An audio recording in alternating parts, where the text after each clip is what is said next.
All right, take three. First rule of this channel, we not talk about this channel. Second rule of this channel, this is not legal advice. So this is after waivers for week 7 of fantasy football heading into week 8. This is going to be the proactive waiver wire show where I'm sitting here drinking coffee at midnight waiting for rosters to unlock so I can start making my moves. In general, this is a really good week for after waivers. Sometimes it's better to let other guys pay for guys because they got to be right when they pay for it. When I don't have to pay for anything, I don't have to be right. I can just let them be wrong. When it comes down to that, week 8, we're not looking at any buys to be planning for. Week 9, we're looking at the Steelers and the Niners. Week 9, there are a whole bunch of defenses that we can be streaming, so I don't know how much we need to be really being proactive on that. There's a lot of good matchups. Didn't talk about this in Chasing the Dragon. The defense to go pick up right now would be the Chargers going up against the Saints. And in week 9, if I'm going to be stashing a defense right now, you're looking at the Bengals playing the Raiders and whatever's going on with their quarterback situation. All right, starting off with the 49ers, and again, like some of the offenses that we think are going to be good are going to be not good, and they're going to have bad matchups. In general, we're talking about that with the 49ers. As you can see, like I've been trying to get this done earlier today, and it didn't quite work out. Running back situation, Jordan Mason, he was at 86% snaps, so the first half didn't look particularly good, but the snaps were there. We're also looking at Kyle Juszczyk's snaps were down to 41% snaps. And any worry that Isaac Garriendo was going to eat into him, Isaac Garriendo was down to 8% snaps. 2 opportunities, and you can see the fumble not lost in this game probably explains a little bit on that one.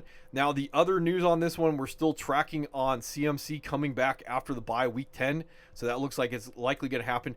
And the first thing to talk about with this is with Ayuk going down with that knee, before we even start talking about like whether or not what's going on with Debo.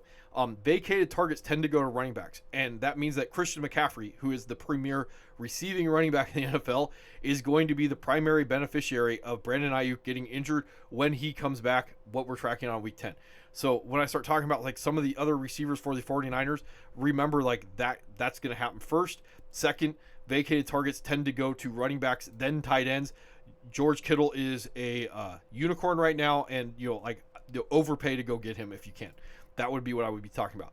Now we can start talking about the wide receiver situation after Brandon Ayuk, ACL, MCL out for the year. Debo, he only played 3% snaps in this one, or 6% snaps. Hospital, pneumonia. Now he's released from the hospital. I don't know if he's going to play or not. Now you can start guessing on like Jawan Jennings, chasing that 85% snaps. I don't think you're going to get like 12 for 11 for 175, 3 touchdowns again. And Ricky Pearsall, Ricky Pearsall can beat man like Brandon Ayuk is known for. Like I would say that with Ricky Pearsall, probably always going to be the cheaper guy that I would be going after between the two. When Debo comes back, and again he is a little bit more. Again, I talked about this before. Like not to knock Debo, but his role in the offense is more the easy way to put it, like design opportunity guy and zone beater or zone beater. He's the yak monster. Ayuk is the man beater. Like you can say however you want with these two guys. Like it doesn't necessarily mean Debo is going to go like full 30% target share like when we talk about AJ Brown here in a second. You're not going to necessarily get that with Debo. Like I do think this would upgrade him for the rest of the season. I just don't know if you're necessarily going to get like those targets going to him between CMC and Kittle being the two guys that you're going after. And then Jawan Jennings, like who's going to slot into that role? Like what I'm really concerned with Jawan Jennings and Ricky Pearsall is they're going to be at 70% snaps. The 49ers are not going to run 3 wide receivers. And then you're going to be really guessing on who's going to be the guy. That's why I would generally say, hey, pick up one of these guys, hold on to them until after the bye week. And then with week 8, you're going to have a pretty good idea of the usage. Now, I would feel pretty comfortable rolling either of these guys out if Debo misses another week against Dallas. But after that, like your guess is going to be as good as mine on who's going to have value outside of like the dreaded like what's a win worth when it comes down to these guys. All right, and then the rest of the wide receivers, like Conley was at 70% snaps in this game, but like wasn't really a big deal. Cowling was at 19% snaps. He had 2 red zone opportunities. Bell was at 38% snaps. He did have a red zone opportunity. Conley did have a red zone opportunity on 70% snaps. But I think we could safely say it's going to be between Jennings and Pearsall if Jennings can play with the hip. So Pearsall, probably I would give the nod to with you're guessing that Debo is going to be out and Jennings may or may not play. So Pearsall is going to be the healthiest guy out of the bunch if I really had to worry about it. All right, Bears. A couple things like if I don't know how competitive your league is. If Cole Kmet is available, picking him up off the wire is probably not a bad idea. Stashing Rome is probably not a good idea or a bad idea. Remember, some of these guys like coming out of the bye, their usage can change. The other thing I talk about with Rome, I'll bring up Rome so I can talk about him, is some of these guys like Jalen McMillan worry me that they weren't already demanding a certain amount of usage before opportunity comes a knocking. And Rome did do that in week 3. So that would be why I would maybe guess that there's a little bit more league winner in him than a Jalen McMillan. Now, the other thing to talk about with Khalil Herbert, as I take my sip of coffee, is the Twitter rumors were that the Vikings came knocking for Khalil Herbert before Akers. And the Bears put too high a price tag on Herbert to get traded to the Vikings. So remember that if you have the ability to go stash Khalil Herbert, the rumors were that someone or the Vikings were asking about him ahead of time. All right, moving on to the Bengals. The big news out of this, I don't think there's a lot to talk about with them outside of the running back situation. Zach Moss, 49% snaps, 6 for 7, not very efficient, 3 for 3 for 33, a little bit more efficient. Chase Brown did get the red zone opportunity between the two of these guys, 58% snaps, 15 for 44, 2 for 2 for 9. So, I'm still holding on to Zach Moss. Chase Brown, I don't want to be rolling him out there, but that's just how it's going to go in general. Jermaine Burton, he was active this game, and Charlie Jones, we could guess, is the wide receiver 5. He did score a receiving touchdown. Don't really care about the Bengals tight ends. The Bills, and first and foremost, because I got to bring up the Browns to talk about the Bills. Amari Cooper, he was at 35% snaps, 5 for 4 for 66, and a touchdown in this game. So moving on to the rest of the wide receivers, and this is why I said Keon Coleman, one of these 57-yarder was a busted coverage. The 44-yarder was a broken tackle on a slant yak. He had 79 yak yards and 97 air yards in this game. So to get an idea of what his usage was. So you take away those two big plays, and you're down to 2 for 24. And he did have 2 red zone opportunities, so if you're going to be chasing all that. Khalil Shakur was at 69% snaps, 7 for 7 for 65 in this game. He did have a red zone opportunity to go along with it. Mac Hollins was at 75% snaps. He's the main guy that I imagine is going to be moving out of his opportunities with Amari Cooper coming in. And Curtis Samuel was out got knocked out with a shoulder, 4% snaps. Dalton Kincaid, and I would advise, he is a weekly start. If you start getting cute with Dalton Kincaid, you're going to miss the spike weeks that are coming. More than likely, though, if you want a league winner, there's other guys to be chasing. Dalton Kincaid, 73% snaps in this one, 6 for 3 for 52, fumble not lost in this one. And I did have that he had 77 air yards, which is pretty good for a tight end. Going out there. Dawson Knox in this one was at 63% snaps, 56% snaps, 3 for 1 for 5, if you're wondering. I didn't write down the right numbers for him. Broncos, this was a blowout, so I don't have a lot to say outside of Javonte. I got to bring this one back up. Javonte led the backfield, 63% snaps, 14 for 88, 2 touchdowns, 3 for 3 for 23. All 4 red zone opportunities went to him. Audric Estime, 9% snaps. He did fumble on his 9% snaps, his 5 carries that he had. Cortland Sutton, 86% snaps. No opportunities in this one. Never trust Thursday Night Football. The other guy to be talking about in this, and this is probably in your little bit of your deeper leagues, 51% snap, Troy Franklin, 6 for 5 for 50, 57 air yards. Remember, this was a blowout, so snaps were down on certain guys, and we're going to talk about Lucas Kroll here in a second. So the snaps being down doesn't bother me because in the limited snaps that he did do in the blowout, 6 for 5 for 50. Now, Lucas Kroll, his snaps were down to 45% snaps, 4 for 3 for 41.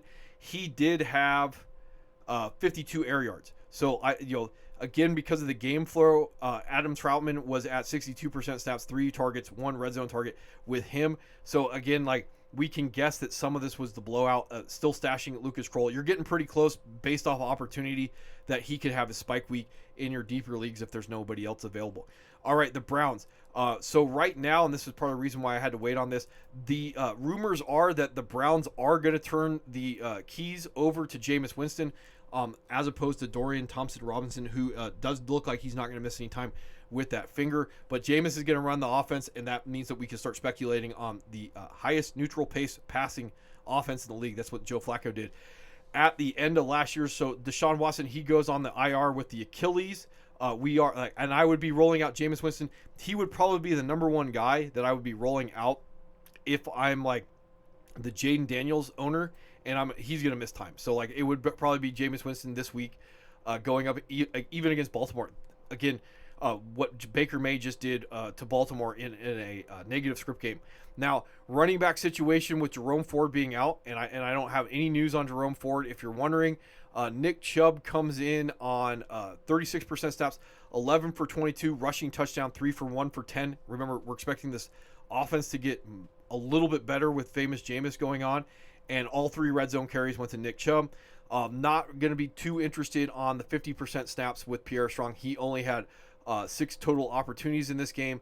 And then with Nick Chubb back, Deontay Foreman went down to 13% snaps. Now, probably not going to want to really be speculating on Jerry Jeudy in this offense. 95% snaps, 5 targets. You're looking at 63 air yards and a red zone opportunity. Elijah Moore, deeper leagues, I would be going after these guys. Like, you got to be in like really deep leagues. 64% snaps, 7 for 6 for 41, and a red zone opportunity. And again, hopefully you heard that train that's going by right now. Cedric Tillman, he would be the guy. And remember from last year, we were already tracking the snap share going up on him to be potentially that guy in that offense. 82% snaps, 12 for 8 for 81. Expecting that the passing game is going to get better. There's going to be more passing, more pass attempts in general. 110 air yards and a red zone opportunity. Yeah, I like all that stuff. The other guy, if he's available in your league on the wire, that I'd be spending on. If he's not available, if you're in a competitive league, that I would be paying for, is David Njoku. He finished last year in the playoffs as tight end 1 overall. 82% snaps, 14 for 10 for 76, 1 touchdown. I don't like the 63 air yards on the 14 targets. He's kind of more of a gimmicky designed opportunity guy. He can be used in some fun ways because of the athleticism. I do like the 3 red zone opportunities that he had in the game overall with that expectation. All right, moving on to the Bucs on Monday night. We will get, and I'll show like Baker Mayfield so you can get an idea. Baker Mayfield on Monday night, 370 passing, 3 passing touchdowns. I think you can expect maybe something like that. If the Ravens blow out the Browns are going to be throwing.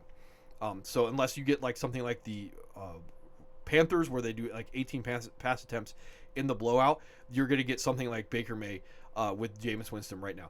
Rachaad White, and again, this is a strange script game, one of those ones that we can't necessarily predict because they were throwing from behind. So he's the receiving back, 48% snaps, 10 for 40, 6 for 6 for 71, 2 receiving touchdowns. He did have 2 red zone targets in this game.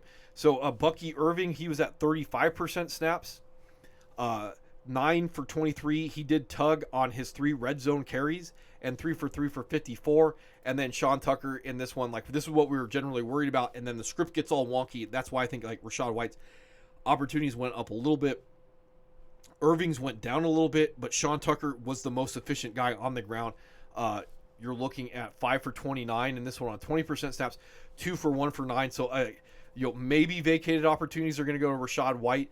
I could also see that Sean Tucker just eats into both of these guys more and more if he continues to be somewhat efficient. If you haven't heard the news, Mike Evans, you're looking at a multiple game absence, and the only thing I think that's stopping him from going on IR is the Week 11 bye that they have. Drink a coffee. In this one, so the other news out of all this is Chris Godwin. He's done for the year. There's a chance he might come back in the real world playoffs. That doesn't matter from a fantasy perspective. Now we can start talking about vacated opportunities. That's why I say buy on Rachaad White. You might be able to get him as the owner's trying to get out from underneath him. Vacated targets tend to go to running backs first. Second, you're looking at Cade Otton in this one. 98% snaps, 10 for 8 for 100. Fumble not lost in this one. I also have written down that he had a red zone target and he had 90 air yards. So you may be looking at a unicorn when it comes to Cade Otton. Jalen McMillan, First thing first, like he's coming back from that hamstring, 60% snaps, 8 targets, 3 for 15. You're also looking at 2 red zone opportunities and 100 air yards. Why this bothers me a little bit is because like he was not able to eat into Godwin and Mike Evans before the hamstring injury. So like when you look at a guy like Rome and he's able to do it, Jalen McMillan was not. That can be like a coaching issue. That can be just a talent issue when it comes down to that. I can definitely see that he will slot into the Chris Godwin role as the slot like flanker. If you're worried about that thing, Trey Palmer right here, he would be the guy that I would see slotting into that like flanker role. 72% snaps, 3 for 1 for 16 in this game. Sterling Shepard did operate more of the slot guy earlier in the year. Where is he at? Right here. His snaps were down to 45%. If you want to get sneaky and you want to get cute and you're in deeper leagues or dynasty leagues, Ryan Miller, the converted tight end, 6'2", 221, 4'5", 240. He would be the guy that I could see that they want to go find out what they have right now on him. I did watch some tape on him today. He is more of a wide receiver than he is a tight end. So if you're worried about that type of thing, like he does move a little bit better. He is a little bit more of, he's not like the most fluid guy in the world, but I could definitely see him getting the run at the X position, the big body guy that's got to go beat press. I can see that happening if you want to get a little cute on that.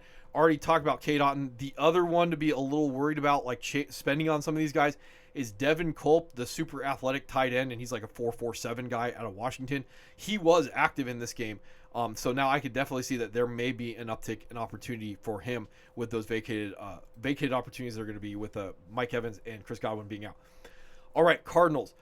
Only 2 real big pieces of news when it comes to the Cardinals, which would be James Conner in this knife fight. He goes full bell cow. 84% snaps, 19 for 101. 4 for 2 for 51, fumble not lost, all 3 red zone opportunities. Benson was at 7% snaps. DeMercado was at 11% snaps. The only other slight bit of news, and this is probably not really too fantasy relevant this year, is Greg Dortch was down to 30% snaps. Tip Riemann was up to 53% snaps, and Zay Jones, like back from the suspension, 19% snaps, 1 target. He could end up taking over for Michael Wilson. I could see that occurring. He could also eat into Greg Dortch. It may not even matter because they're going to be running a lot of 3 tight ends in the first place as I hit my mic. So with the expectation that like they just run 2 or 3 tight ends and then it doesn't really matter in the first place. So unfortunately, your Marvin Harrison owners, I don't have anything to say on him. Monday Night Football for the Chargers, lots of drops with Justin Herbert. First and foremost, I'll talk about the wide receivers. So I did see Ladd McConkey did have a drop out there, 86% snaps, 7 for 5 for 46. I didn't write down the air yards because they weren't substantial. Josh Palmer on his 59% snaps. He was a little bit more efficient, 5 for 4 for 63. Quentin Johnson was out with an ankle. Did see the uptick in Fakoku. This is just more me saying like, I kind of saw this coming. 92% snaps, 6 for 3 for 45. He did lead everybody in air yards at 82 in this one. Surprise signing of Jalen Reagor. And I don't think he's going to be fantasy relevant because he goes in, he catches a 41-yarder, he fumbles it through the back of the end zone, and that was basically his night. So I don't necessarily think that's going to be that big of a deal. DJ Shark is still on IR, and I don't care, or I do care about the Chargers tight ends. Never mind. So with Hayden Hurst being out with that groin, Will Disley, he gets the consolidated targets in this one. 67 or 63 or 73% snaps, 11 for 8 for 81 in this one. I think he had 2 drops also to go along with that. He did have a red zone opportunity, so that would keep him in streamability land when it comes down to that. And then the other thing from a running back perspective, the 3 for 3 for 26 for J.K. Dobbins on a 68% snaps. The receiving, that gets a little interesting. So like if he's going to get a certain amount of receiving work in these like script games where he's not primarily used in the rushing attack. And then Kaimani Vidal would remain a lottery ticket, 27% snaps, 3 for 10, 1 for 1 for 9. With the big caveat to this that he was the guy that got the lone red zone opportunity when it came to the Chargers. And I want to double check that so you can see Kaimani Vidal, 1 red zone attempt. That was him. All right, moving on to the Chiefs. Remember, some of the teams that we thought were going to be good are going to be bad, or at least in the case of the Chiefs, they're not going to be good. Patrick Mahomes has more more interceptions than he does touchdowns, for whatever that means. I mean, I don't have much to say about that. Kareem Hunt, he's an RB1 when it comes to usage. 64% snaps, 22 for 78, 2 touchdowns, 7 total, or yeah, 7 all red zone opportunities went to him. 7 carries that he tugged on 2 of them, 1 red zone target. So he had 8 total red zone opportunities in this game. Another 2 for 2 for 5. Carson Steele in this game, he had 20% snaps, 6 for 17. I think he's the breather back. P. Ryan, he's at 21% snaps, 2 for 6 for 3, 1 for 1 for 22. He's probably the dirty work back. CEH was inactive. I was seeing from on YouTube today when it comes to Isaiah Pacheco that he is walking on treadmill. I don't think he's going to be fantasy relevant this year. Like he still has to be transitioned to like actual like football movements, and that's a long way off when it comes to like just walking on a treadmill. The other thing is Juju goes out with a hamstring. Xavier Worthy, I mean, he's interesting. I just don't know, like outside of dart throw range, you're looking at 60% snaps in this one, 8 for 3 for 19, which is not very efficient, but he did the 8 targets, the 133 air yards is a little interesting. Justin Watson was at 70% snaps. Sky Moore 41% snaps. Mecole Hardman was at 30% snaps. You're looking at 4 total opportunities when it comes to him. 2 carries that he turned into 38 yards and a tug. If you're in deep enough leagues that you can go guessing on who's going to be theoretically the number 1, like Justin Ross would pop up on that list of guys. Kelsey, don't have much to say on his 77% snaps and 5 targets, really inefficient. Noah Gray, he did lead everybody when it comes to 61% snaps, 4 for 4 for 66. Fortson had a target on his 14% snaps. Wiley had a target, or didn't have any targets on his 14% snaps. Like, they're just trying to figure it out. They're just trying to survive on offense, it looks like. When it comes to the Colts, I was seeing that Anthony Richardson, like, he is the best when it comes to like 40-yard or accuracy 40 yards downfield, and when it comes to the accuracy within 5 yards, he's the worst. Do with that with what you will. No news on Jonathan Taylor playing this week. If there's a guy that I would be chasing between these 2 running backs, Tyler Goodson, 48% snaps, 14 for 51 and a touchdown. That's to go along with 3 red zone opportunities. Trey Sermon was at 52% snaps, 8 for 36, 1 for 1 for 13, only 1 red zone opportunity. So I would probably be chasing the slightly more efficient guy out of the 2. Don't have a lot to say about any of the wide receivers. I don't think any of them are viable as long as Anthony Richardson is the quarterback. At least to have any type of predictability when it comes down to that. I didn't even write down Alec Pierce's air yards in this one, if you're wondering. When it comes to the Redskins, right now it looks like Jaden Daniels is trending towards being in doubt for Week 8, for whatever that's worth. B-Rob, he was only in on 38% snaps, 12 for 71. He does fall in the end zone on this one. I want to see 5 red zone opportunities I have written down for him in general. So again, the 38% snaps is likely because of the blowout. 41% snaps for Austin Eckler. He did have 2 red zone opportunities. McNichols did come in and clean up at 25% snaps and 2 red zone opportunities. Scary Terry in this one, like he's probably not a downgrade when it comes to Marcus Mariota. 6 for 6 for 98. He did have a red zone target. I'm not really interested in the rest of the Redskins wide receivers. And then Zach Ertz in this one, remember the snaps were down likely because of the blowout. 58% snaps, 5 for 4 for 40, and a touchdown. 2 red zone opportunities to go along with that. Ben Sinnott signing, he did tug in this game in the blowout. And then finally, I will talk about Marcus Mariota. If the offense is generally good, and we can like matchup shop. So Chicago, probably not. Maybe the Giants, probably not. The Steelers, if Jaden Daniels misses that much time. So like now that I look at the schedule, I probably have less interest in Marcus Mariota. He would check the box as a guy with the nimbly bimbly to give me that rushing floor on a week-to-week basis. No news for the Cowboys. I looked up at Dalvin Cook on a previous take. There's nothing on him. Right now, when you're looking at the Dolphins, Tua, his window's open. Expected to practice on Wednesday. That would upgrade everybody. I don't know when he's going to play at this point, so we can start speculating. Devin Singletary, not a lot to talk about overall when it comes to the Dolphins. The biggest thing is 58% snaps. He led everybody. Mostert was at 33% snaps. Wright was at 9% snaps. Jeff Wilson was inactive in this one. Mostert had 11 carries and a fumble lost. Wright had 5 carries, 33 yards. So A-Chain, 15 carries, 77 yards, three targets. So it's not just the fact that Tua coming back is probably going to allow him to be more efficient. He's going to get more red zone opportunities, and he's going to get more design receiving work. Those are the 2 things we want. So, you're probably going to have to now spend on him if you couldn't pry him away before. The other news, obviously the upgrade to Tyreek Hill and Jalen Waddle if Tua comes back is OBJ was at 16% snaps. And in your dynasty leagues, Malik Washington was up to 36% snaps in this one, 3 for 2 for 9 to go along with that. Jonnu Mitchell, or Jonnu Smith, I should say, the tight end, he has a season high 49% snaps, 7 for 7 for 96 and touchdown. I'm not interested in that, especially considering that if Tua is coming back, we know who the number 1 is, we know who the number 2 is, and HN would probably be the number 3 to be chasing the guy getting 49% snaps as projected to be the number 4 in his offense. All right, first and foremost, when you're wrong when it comes to Grant Calcaterra when it comes to the Eagles. But the caveat is this was kind of a blowout. Still 71% snaps, 1 for 1 for 5.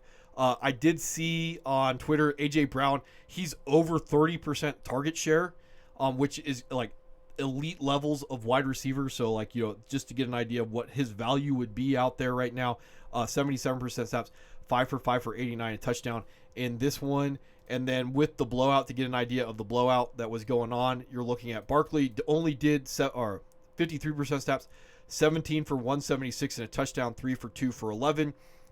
Kenny Gainwell, he would be the cuff right now, 36% snaps, 14 total opportunities in the game. And it was such a bad blowout that we got 14% snaps, 8 for 15 when it comes to Will Shipley to go along with that against the Giants. All right, moving on to the Falcons. This was another blowout when it comes down to that. Kirk Cousins had 2 picks and a fumble lost in this game. So take some of this with a grain of salt.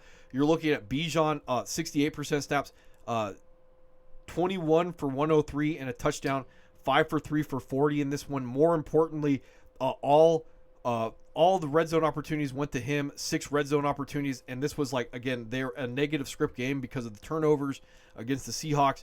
Tyler Algier in a negative script game, he was at 23% snaps, 5 for 36, 1 for 1 for 9 in this one. Drake London, all I have to say, 97 air yards, 2 red zone opportunities. He's got a very real chance to finish his wide receiver 1 overall because of the Nico injury and the Neighbors injury or the concussion that's going on with this one. So again, he keeps it going overall. Darnell Mooney did have a red zone target, and then Kyle Pitts in this one. Some of the guys that I would be kind of getting a little interested in, 75% snaps, 9 for 7 for 65, 71 air yards, which is pretty good for a tight end. All right, the Giants were blown out. Danny Dimes, he was benched in the game, but he will remain the starter. So, if you're worried about that type of thing, and it won't pull up. So, the other thing to talk about in this game, Devin Singletary, 21% snaps, 6 total opportunities. There were no red zone opportunities when it comes to the Giants running backs. Tyrone Tracy, 67% snaps, 6 for 23. 3 for 3 for 9 in this game, and again, this was the blow. He led the backfield. He led the opportunities. He gets the receiving work. Would feel pretty comfortable about rolling him out as a running back 2 for next week, based off of what we saw in week 7. Drink a coffee. So Neighbors was at 93% snaps. He did have 105 air yards on his 8 targets in this one. You're looking at Wandell was at 84% snaps. 9 targets, only 16 air yards. That bothers me. Darius Slayton was at 100% snaps, 3 targets, did have 49 air yards. So, in your deeper leagues, he's still a stash, absolutely. Theo Johnson, 90% snaps, no targets. Daniel Bellinger did have the 1 tight end catch. That's the dynasty league thing. All right, Jaguars in this one. This was kind of a blowout over there in London. So you're looking at, first and foremost, Travis Etienne was out with a hamstring, and again, kind of a blowout. Tank Bigsby, 66% snaps, 26, 118, 2 touchdowns, 1 target, 14 red zone carries in this one. What bothers me down the line, if you want to be selling high on Tank Bigsby with Travis Etienne, is in the blowout, Dearness Johnson, 34% snaps, 9 for 38, 4 for 3 for 32. I shouldn't say a blowout. It was a weird script game where the Patriots were able to get theoretically within one score with 8 minutes left if they were able to convert a 2-point conversion. They weren't able to do that. But in general, the Jaguars were able to control the game. Christian Kirk had a red zone target. Gabe Davis had a red zone target. And Parker Washington did score on a punt return touchdown. That's a dynasty thing. Brian Thomas Jr., you're looking at 66% snaps down. But I imagine that's game flow stuff. 5 for 5 for 89 and a touchdown in this one. And I want to make sure. So that and that was a red zone target. So you're getting really close to having a wide receiver one. Evan Ingram was at 56% snaps because he's not a blocker. 5 for 5 for 35, and you're looking at. I didn't even write down the air yards because 5 targets for 35 yards is a pretty good indication that it's like low air yards. Brenton Strange was at 46% snaps. The Jets are another one of those teams that we can talk about. Some of the teams that we thought were going to be good are going to be bad. I'll start off with the tight ends just because I'm there already. 86% snaps, 4 for 4 for 7, and a red zone target for Tyler Conklin. So the idea that what was ever going on with Jeremy Ruckert was probably injury related. If you're wondering about your Devontae Adams in this game, he did 96% snaps, 9 for 3 for 30. Only 44 air yards, did have a red zone target. Garrett Wilson in the first game, you're looking at 9 for 5 for 61, 91 air yards, red zone target. One of the interceptions was on him. It was explained on Twitter because I'm a D-line coach. I'm not a wide receiver coach. The ball hit him in the chest. He went hands under. That's why it popped up in the air instead of going hands up, which would have knocked the ball down if he would have dropped it. The other thing is I did see the video on it. And the conversation about whether or not it was tipped or not doesn't really matter because as a wide receiver, I know this, even as a D-line coach, if it hits your hands, it's on you to catch it. So I don't know what that means. The other thing I have written down on my notes is after the Devontae Adams trade, teams did call the Jets and inquire about whether or not they would trade Garrett Wilson. So be advised on that one. I don't think any of that matters at all. I don't think they're trading Garrett Wilson. Alan Lazard, 58% snaps, 4 targets. Mike Williams, 33% snaps, 2 targets. A red zone target in this one. I imagine those two guys are going to consolidate. I did see that there was some speculation on Mike Williams going back to the Chargers in this one. I don't know if I buy it, but in general, you're from a fantasy perspective, I would imagine you're going to guess how much Garrett Wilson and Devontae Adams are going to eat into each other. Breece Hall, after the demotion of Nathaniel Hackett, 12 for 38. I can bring him up. And 2 red zone opportunities. He tugs on one of them. More importantly, why you would be buying Breece, your Bijans, and your CMCs. 9 for 6 and 103 in this game. All right, Lions. So many weapons. Not all of them will pay off on a week-to-week basis, what I wrote down in my notes. First and foremost, we can go and talk about Jameson Williams, 2-game suspension for PEDs. Vacated targets, they tend to go to running backs first, so that would upgrade Jahmyr Gibbs in his 58% snaps. In this case, he did have, I want to bring this up, 2 red zone opportunities in this game. He did score on one of them. The other one, he broke off from outside of the red zone. 4 for 4 for 44 in this one. Already talked about David Montgomery. He's probably going to be limited all year because he's likely not going to get consistent receiving work, and he's not going to get all the rushing work, so you're mostly buying the opportunities for him to fall in the end zone. If they go to Jahmyr Gibbs, you're going to get a sub 40-degree day. That's just how it's going to go. And vacated targets with JMO being out for the next week would upgrade Sam Laporta. If you're in a deep enough league that you want to be chasing the piece in a good offense, it would be Tim Patrick, 53% snaps overall, that guy. All right, Packers. They're another one, they're back-to-back, too many weapons to be talking about. I did look this up with the running back situation with the Packers.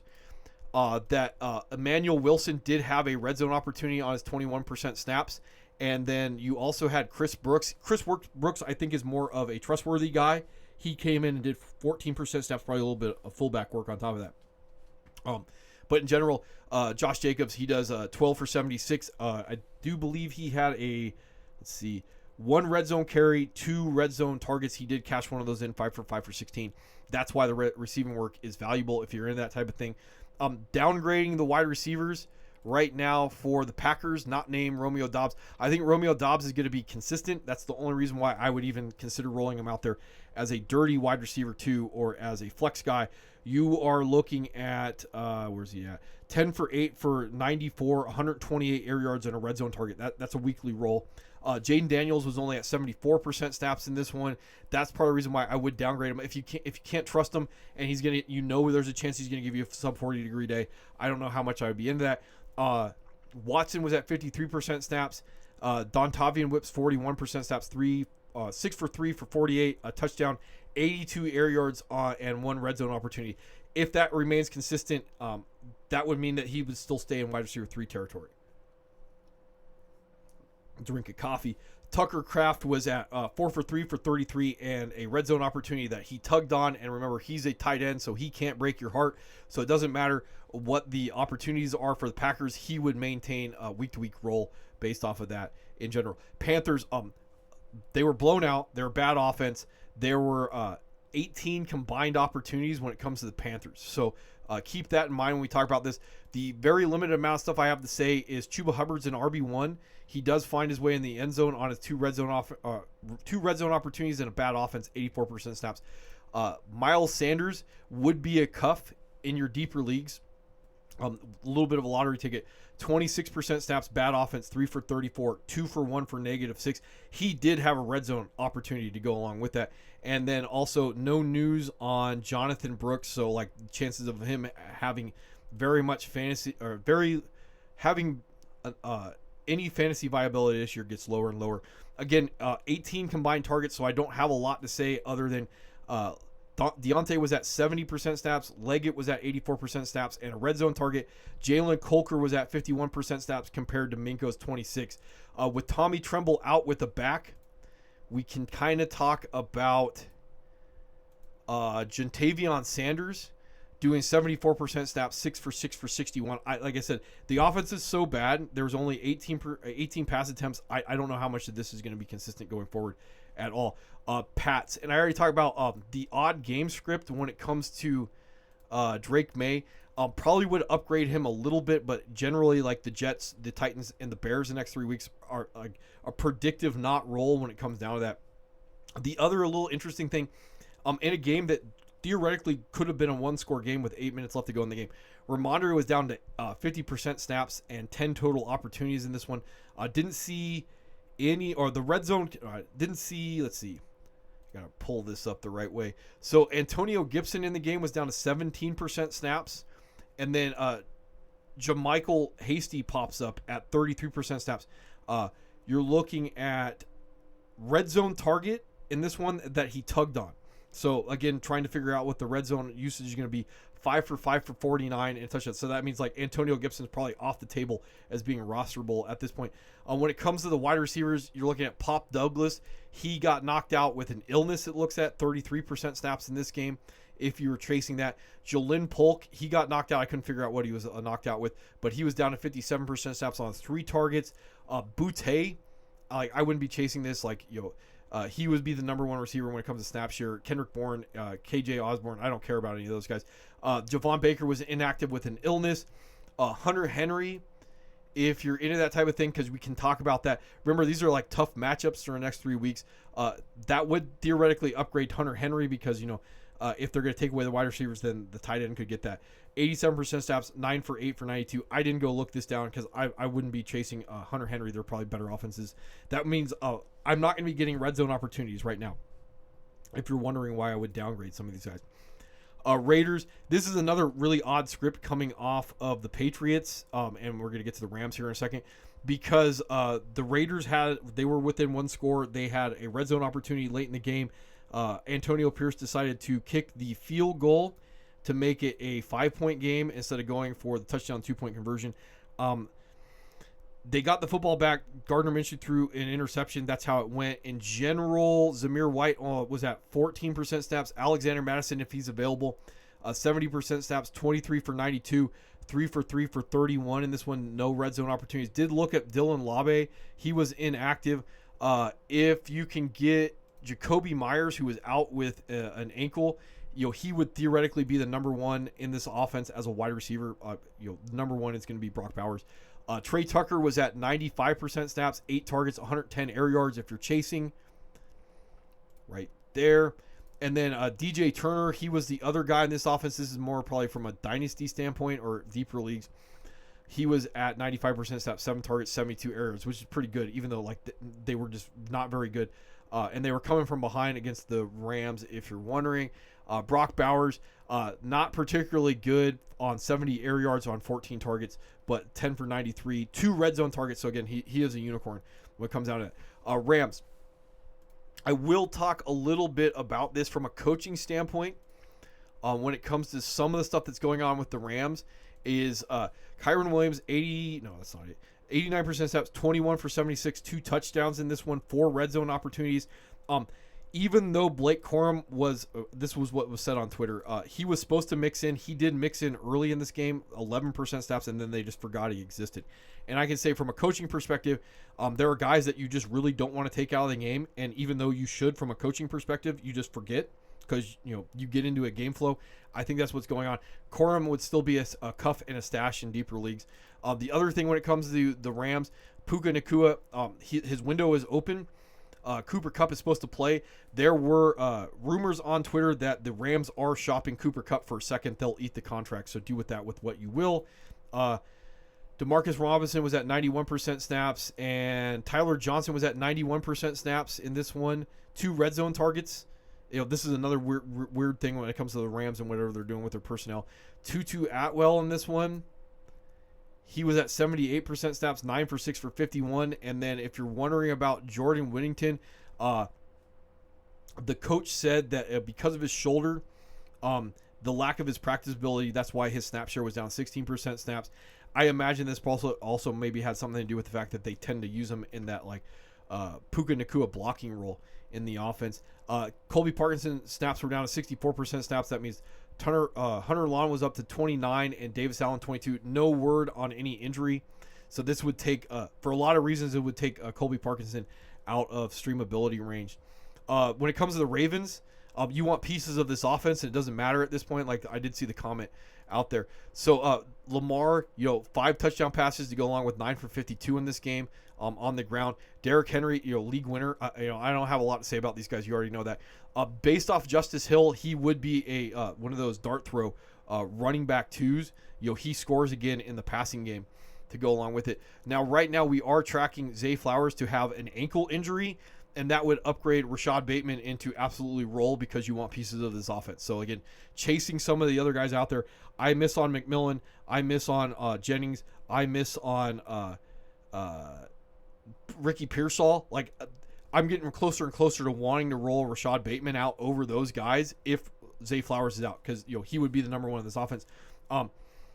Nelson Aguilar was at 47% snaps in this game. And then Mark Andrews pops up and does 54% snaps, 4 for 4 for 41, 2 touchdowns in this one because they don't care about your fantasy lineup in this one. Isaiah Likely was at 59% snaps.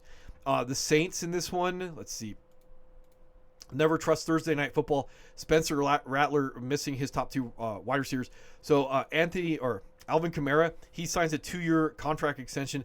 This probably downgrades the possibility that we're going to get any type of Kendre Miller breakout this year. If you're wondering, he would probably be a deeper stash. 29% snaps, 6 for 36, 3 for 2 for 1 in this one. Jamal Williams snaps were down to 17% snaps. Olave right now tracking towards who knows, week 8 with that concussion. Rashid Shaheed out with that knee for the year.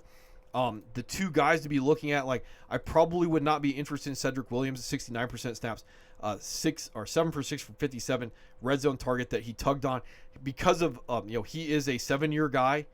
They already know what they got in him. So the 2 guys would be Bub Means and his 89% snaps, 5 targets in this game, and Mason Tipton all the way down here. He would be the guy that I could definitely see slotting into the Rashid Shaheed role.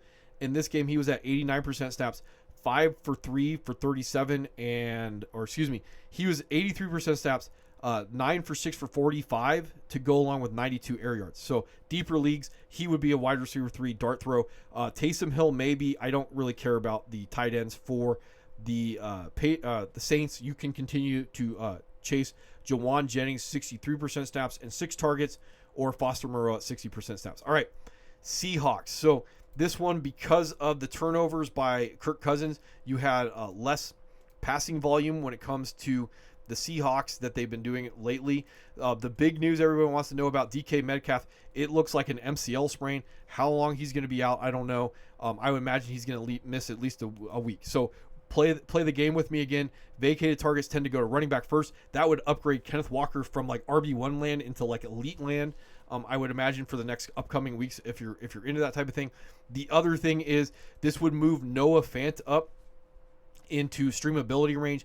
53% snaps in the blowout, 4 for 4 for 65. That's coming after 69% snaps, 6 for 6 for 63. And then the other thing is, if you're in deep enough leagues that you can maybe chase the 1-for-1 replacement of Jake Bobo going in for DK Metcalf. He's the bigger guy in the offense. We talk about like Ryan Miller when you're looking at the Buccaneers. I could see him going in there. He would also look to get red zone opportunity. That's why I like deeper leagues. I think he would be in that dart throw range if you're into that. Tyler Lockett and JSN, I don't necessarily think they're going to be like 1-for-1 replacements. I can also see they will absorb some of the targets. So I'm not saying like downgrade them in general. Steelers, not a lot to say on Russ. Like I don't think he necessarily has the nimbly bimbly, not that it's gone, and the offense is generally going to be a little bit more conservative. So if you want to chase, the 2 touchdown passes, maybe even a little bit of his ability to fall in the end zone. Yeah, top 10 quarterback. There's guys that I think are better towards winning a league. Maybe a little bit more of a streamer. A little bit more interesting to me in this one, Najee, you're looking at 49% snaps, 8 red zone carries to go along with this, like 21 for 102 and a touchdown and 1 target. Jalen Warren in this one, this is probably part of the reason why I would probably downgrade Russ. So the second half of this game was kind of a blowout in the favor of the Steelers. 51% snaps, 12 for 44, 3 for 2 for 15 in this one. 3 red zone carries, 1 red zone target. Yeah, so we're back to both Najee and Jalen Warren being week-to-week roles in that ugly RB2 type of range. Pickens was at 79% snaps, 9 for 5 for 111 and a tug, 3 red zone opportunities. So yeah, like we're getting really close to high end 2, low end 1. We can start speculating on his value. Not a lot to say about the tight ends overall. Texans, only 86 air yards, so I'm not really interested in the 7 targets for Stephon Diggs. The 2 red zone opportunities for Tank Dell to go along in this one. Primarily, we can talk about Joe Mixon. You're looking at 7 red zone carries that he was able to convert into 2 rushing touchdowns. Damian Pierce was at 11% snaps, 1 red zone carry. And this was a close game, so he would project to be somewhat of the cuff. Why I probably would not care about cuffing Joe Mixon is Dare was at 23% snaps. He did have 2 total opportunities in this one, so that would probably limit him a little bit in this one. And Dare did have a red zone target to go along with that. So like Joe Mixon, I could definitely see that Pierce and Dare are going to do 50-50 down the line. Dalton Schultz did have, if you're wondering, Dalton Schultz continues to be a role in this one. 78. This was last week. Never mind. Disregard what I had to say. I just left in last week's stats. Let me delete that. Moving on to the Titans. I don't have a lot to say. Like Tony Pollard did do full bell cow on this one. Julius Chestnut, if you're wondering, he did. Where's he at? He did the red zone opportunity for the Titans. So full bell cow Tony Pollard without the 1 red zone opportunity in the blowout in this game. Calvin Ridley, 9 targets, 131 air yards. He's a dart throw, probably better dart throw. Tyler Boyd did do 2 red zone opportunities in this one if you want to do that. And then finally finishing off with the Vikings. So I can get out of here. Let's see. I don't have anything. Sam Darnold for week 9 and week 10. The Colts and the Jaguars. Yeah. So like week 8 maybe. Week 9, week 10 absolutely should be rolled against those 2 defenses that are out there right now. Aaron Jones, 72% snaps, 14 for 93, touchdown, 3 for 3 for 23. Still on the injury report. for Tuesday with that hamstring, whatever that means. For Thursday, never trust Thursday Night Football. Chai Chandler was at 18% snaps. Akers at 0% snaps. In general, and I think the only other thing, like Jalen Naylor, 73% snaps, 5 for 4 for 76. Like Addison was Addison. Justin Jefferson was Justin Jefferson. And finally, TJ Hawkinson. I would probably say he's probably not going to make his appearance this week. I imagine that the short week they'll start him up for week 9 at this point. So anyway, that's about what I got. Obviously Rashad Bateman, he should be rolled. He should be owned in all leagues because of the offense. He can be rolled out if Zay Flowers misses time. So you're looking at some of these other things. We can maybe buy on George Pickens. I'm not that big on it. Jalen Warren, if he was dropped, should be picked up. Noah Fant would be streamable if DK's out. Bobo would be a sneaky play if DK's out.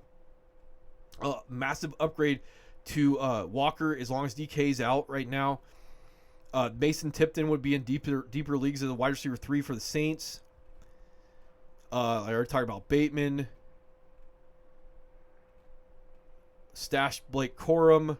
Don't care about the Raiders. Alexander Madison if you're in a pinch, dirty wide receiver 3. Let's see. You can drop Antonio Gibson at this rate. Cuffing Miles Sanders to Chuba for the time being. Romeo Dobbs, if he's available, is an ugly wide receiver 2. Wicks is back to being a wide receiver 3 dart throw. Emmanuel Wilson would be a cuff. Stuff we already knew.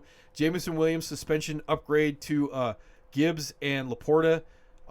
Tim Patrick if you're chasing. Let's see. Brian Thomas may be a wide receiver 1. Tyrone Tracy, 67% snaps. He's continues to be a hold and a roll for the time being. Grant Calcaterra would still be on the table based off snap share if you're into that type of thing. Tua is potentially going to be back, if not this week, then next week. Marcus Mariota is on the table as a streamer. Tyler Goodson if JT's out over Trey Sermon, it looks like. Justin Ross in deeper leagues is a stash, like Dynasty leagues, he's a stash again. Worthy, 133 air yards, 8 targets if you're into that type of thing. Hunt had full bell cow. Will Disley would still be a streamer if Hayden Hurst is out. Vidal would be a lottery ticket. Full bell cow with James Conner. Jalen Millen's okay. Ryan Miller would be a stash in deeper leagues. Cade Otton would project to be a unicorn right now. Trey Palmer to go the other direction of how everybody else is going. Upgrade to Rashad White, vacated targets. Sean Tucker should still be stashed. Buy David Njoku. Cedric Tillman, theoretically, to be the number 1 in that offense. Jameis Winston would be the number 1 streamer at quarterback right now. Stash Lucas Kroll. Stash Troy Franklin in deeper leagues. Both of those guys in deeper leagues. Let's see. Ray Davis should still be a hold. Chase Brown over Zach Moss. Stash Rome Dunze if he's available. Caleb Williams and Cole Kmet if you're in less competitive leagues. Ricky Pearsall probably over Jawan Jennings for the time being because of the hip. Who knows what the usage is going to be by George Kittle if possible. I know more competitive leagues likely not to be able to do that. And stash the Chargers for the Saints this week, or play the Chargers versus the Saints this week, and roll the Bengals, or stash the Bengals next week for the Raiders. All right, that's what I got for after waivers, and I'll see you Friday with the Grift.